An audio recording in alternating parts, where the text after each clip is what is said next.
This is the Middle-earth philosopher. When most people, casual or hardcore fans, think of Tolkien or anything Middle-earth related, the first thing that comes to mind is big, massive battles. And that's not even including their on-screen portrayal, which was a game changer overall for how big, massive battles were shown on screen. War, unfortunately, has defined that universe from the beginning, and even up into the early parts of the Fourth Age. The timeline is riddled with conflicts between various factions for various reasons. That being said, there are certain wars or conflicts that stand above the rest when it comes to their importance and scale. These conflicts being so massive, so game-changing, that they are often referred to as the battle of their respective age. And after that conflict is over, a new age is said to begin, whereas the old one has now come to an end. So, I want to look at what some of those conflicts were or may have been, and what makes them worthy of an ending of an age. Now, climactic fights are nothing new in entertainment or even the real world. But Tolkien takes this to a whole nother level because he turns an apocalyptic Ragnarok level event and then puts it on repeat. What seems to qualify as one is these factors, I believe. That first is it is a final and decisive conflict that, as Theoden puts it so eloquently in Return of the King, the doom of our time will be decided. Two is that Middle-earth afterwards is irrecoverably changed going forward. There is no going back to what came before after that particular conflict. And then three, and the last factor, is that old players are removed or changed while new players enter into the field to take part in the new age to come. I think the first conflict to start out with is the primeval battle of the powers. This is an event that takes place, arguably, depending how you define the first age, at that particular age's midpoint. And it is between the Valar, who were fighting on behalf of the newly discovered elves, and Melkor and his newly amassed forces of twisted creations and Balrogs. The divine powers have squared off before, and all of them being apocalyptic, shaping the world events. But there was no conclusive ending, always ending with one side or the other retreating to fight another day. The Battle of the Powers almost finally forces this point, when the Valar finally get their conclusive victory at the fall of Utumno and the capture of Melkor. Now, there's room here for debate because the First Age obviously continues. So the obvious question being, why do I therefore have it on this list? And it is because it matches some of the requirements in that, number one, it puts it into at least one stage of a long-standing rivalry by finally capturing Melkor and reshaping the north of Middle-earth that lasts permanently in its new phase as being just ice-cold hell going forward even into the Fourth Age. Moreover, and again, depending how you define an age or the length of an age, the Silmarillion says that after there is capture, Melkor is imprisoned for 3 ages. Never mind the 3 part.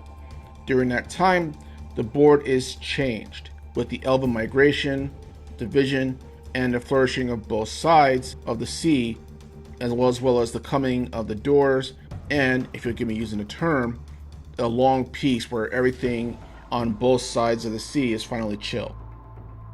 The second, or first, war that is on the list is, of course, the War of Wrath.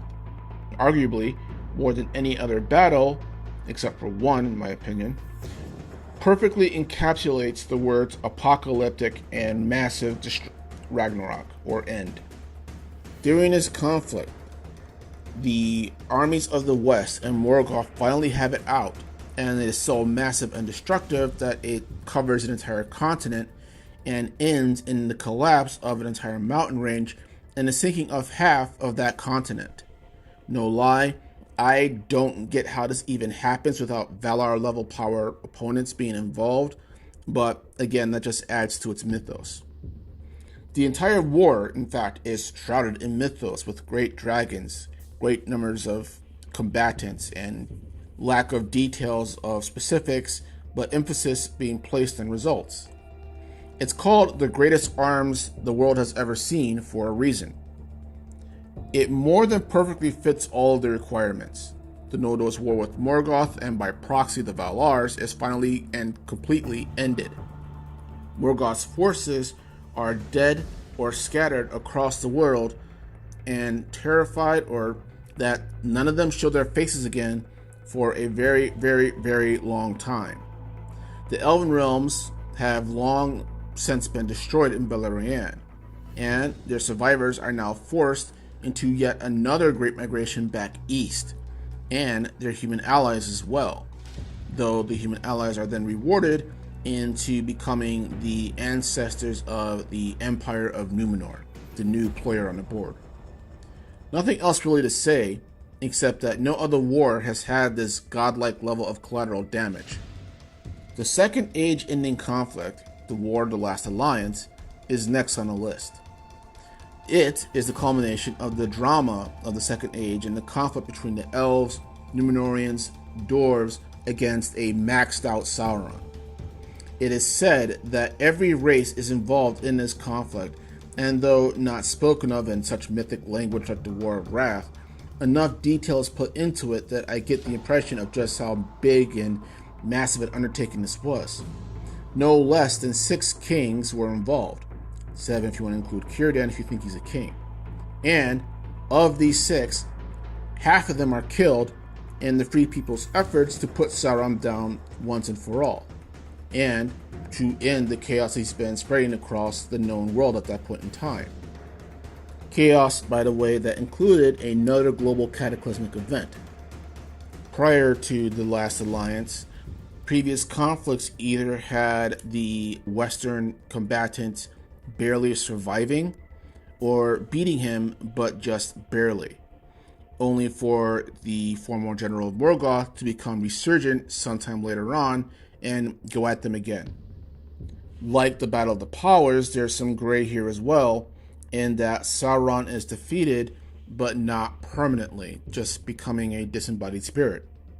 There's no geographic collateral like the last 2 events, fortunately, and none of the factions really change per se, yet it does fit the requirements in that it concludes one stage of the conflict with Sauron, in that during most of the Third Age, he acts through proxies and subterfuge, and lets his allies, with the hatred that he has fostered for the West in them, continue his cause by weakening his enemies.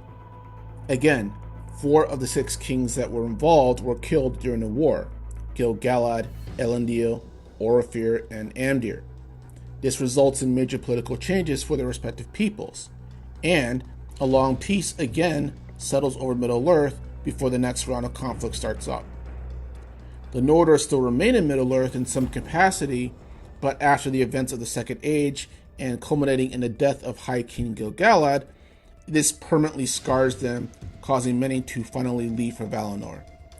So much so that, with the possible exception of the war with Angband in the Third Age, they cease to become a power player in Middle-earth.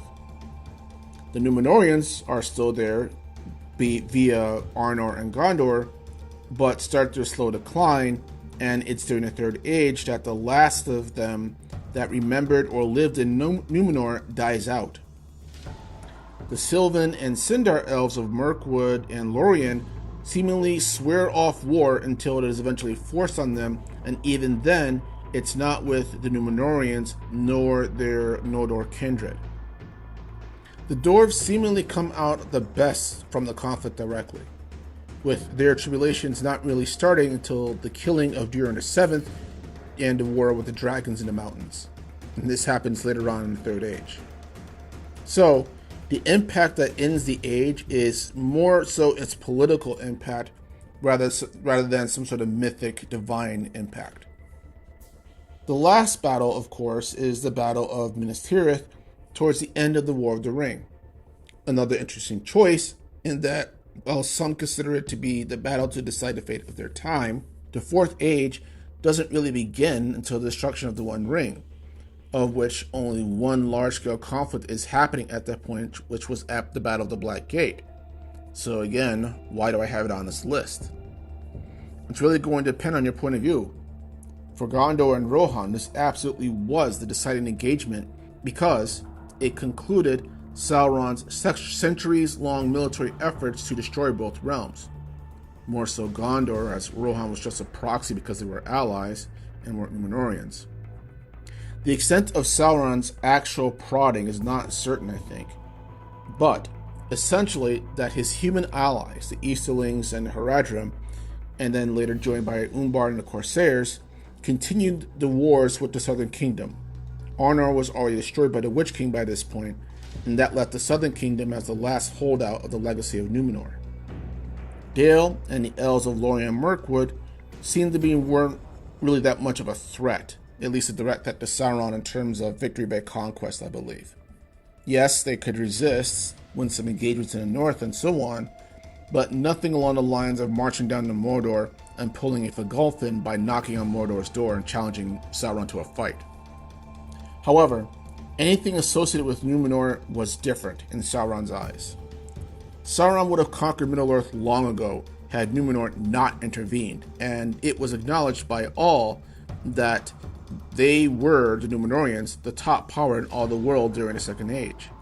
It is therefore no wonder why he had to set them up for Urul himself to take them out, because no one else would sure as hell be able to do it. That said, Sauron hates the Númenóreans and anything about them.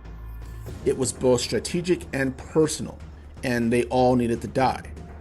His final attack on Minas Tirith during the War of the Ring was to finally end their ages-long feud. So, while the Battle of Erebor and the Black Gates were also important during the War of the Ring, the focus was always on Gondor. It was the make or break, and everything else was downhill going one way or the other. Moreover, though, I think it's fair to say that the point to Lord of the Rings as well is that it's not always great armies that accomplish things. So, these are the battles that I believe define their ages, so much so that they close them out and introduce or help introduce another. Now, there's two other battles or events I think that could be argued that should have been on this list as well, but I'm going to discuss that in the next video.